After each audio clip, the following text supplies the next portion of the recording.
अब वो जमाना नहीं रहा जब किसान को खेत में सुबह से शाम तक पसीना बहाना पड़ता था, मिट्टी में घुटनों तक धंसकर काम करना पड़ता था, और फिर भी ना मौसम साथ देता ना मिट्टी।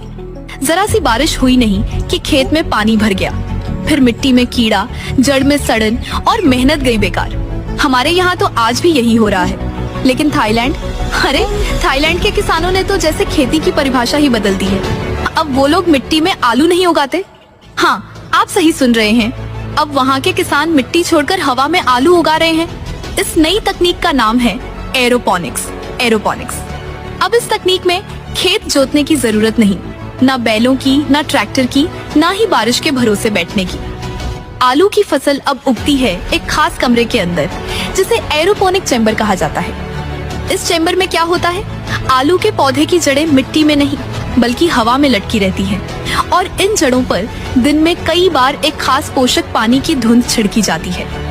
इस पानी में सारे जरूरी पोषक तत्व मिले होते हैं, मतलब ना कोई खाद की जरूरत, ना कीटनाशक की, कोई कीड़ा नहीं, कोई बीमारी नहीं, कोई पानी भरने का डर नहीं। गजब की बात यह है कि इस तकनीक से उगे हुए आलू कभी भी गंदे नहीं होते, एकदम चमकदार, साफ और सुंदर।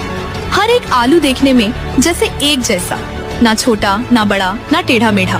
और आप सोचिए, जहाँ पहले 1 एकड़ जमीन में जितना आलू उगता था, अब उसी साइज के एक कमरे में उससे कहीं ज्यादा आलू पैदा हो रहा है। और सबसे खास बात, इसमें पानी भी बहुत कम लगता है, यानी कम जमीन, कम मेहनत, कम पानी और ज्यादा मुनाफा। थाईलैंड के किसानों ने अब ये सिस्टम इतने अच्छे से अपना लिया है कि वहाँ के सुपरमार्केट में, होटल में, विदेशों में हर जगह उनके साफ सुथरे हेल्दी आलू की डिमांड है। कई किसानों ने अब अपने छोटे फार्म को बड़ा कर लिया है। कुछ ने तो आलू का बिजनेस इतना बढ़ा लिया कि विदेशी कंपनियां आकर पैसा लगाने लगी, क्योंकि सबको समझ आ गया कि ये तकनीक है भविष्य की खेती। मजे की बात और सुनिए, जब आलू उगता है तो ऊपर की जो पत्तियां और टहनी बचती हैं, उसे फेंका नहीं जाता। किसान उसे काटकर गाय, भैंस, बकरी को खिला देते हैं, मतलब फसल भी, चारा भी, दोनों एक साथ। अब सोचिए, थाईलैंड के लाखों किसान आज इस नई तकनीक से करोड़ों कमा रहे हैं। वहाँ खेती अब सिर्फ एक काम नहीं, एक बिजनेस बन चुका है, एक पहचान बन चुकी है। और हम आज भी खेत की मिट्टी खोद रहे हैं। बारिश आई तो तबाही, धूप ज्यादा हुई तो सूखा, कीड़ा लगा तो बर्बादी, फिर भी वही पुरानी सोच, वही पुरानी पद्धति।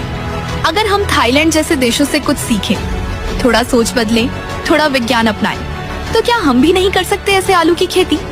सोचिए, अगर हम भी अपने गांव में, शहर में, छत पर